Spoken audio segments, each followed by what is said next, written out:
షర్మిలను మేము టార్గెట్ చేయలే, ఆవిడే మతాన్ని టార్గెట్ చేశారు, దేవాలయాల తాలూకా విలువల్ని టార్గెట్ చేశారు, హిందువుల మనోభావాలను దెబ్బతీసే విధంగా మాట్లాడారు.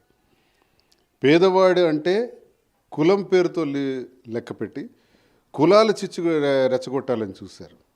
ఇటీవల కాలంలో చంద్రబాబు నాయుడు గారు తిరుపతి వెళ్ళి పేదవారు నివసిస్తున్నటువంటి ప్రాంతాల్లో ఒక 5,000 దేవాలయాలు నిర్మాణం చేస్తామని చెప్పారు. గుడ్. టీటీడీ నుంచి ఇటువంటి కార్యక్రమాలు గతంలో చాలా కాలం నుంచి జరుగుతున్నాయి. అందులో భాగంగా రాజశేఖర రెడ్డి గారి కాలంలో కూడా పెళ్ళిళ్ళే చేశారు. జగన్మోహన్ రెడ్డి గారి కాలంలో చాలా దేవాలయాలు నిర్మాణం చేశారు. తిరుపతి నుంచి వచ్చినటువంటి నిధుల్లో నేను కూడా ఒక ఎమ్మెల్సీగా చాలా నిధులు రప్పించుకోగలిగినాను మా కాన్స్టిట్యున్సీలో. ఇలాంటి అనుభవాలు చాలా మాకున్నాయి. ఇప్పుడు చంద్రబాబు నాయుడు గారు 5,000 దేవాలయాలు కడతామన్నారు. 5,000 కాదు, 1,00,000 దేవాలయాలు కట్టించుకుంటాం. అది హిందూ మతానికి సంబంధించినటువంటి వ్యవహారం. మీకు సంబంధం ఏంటి?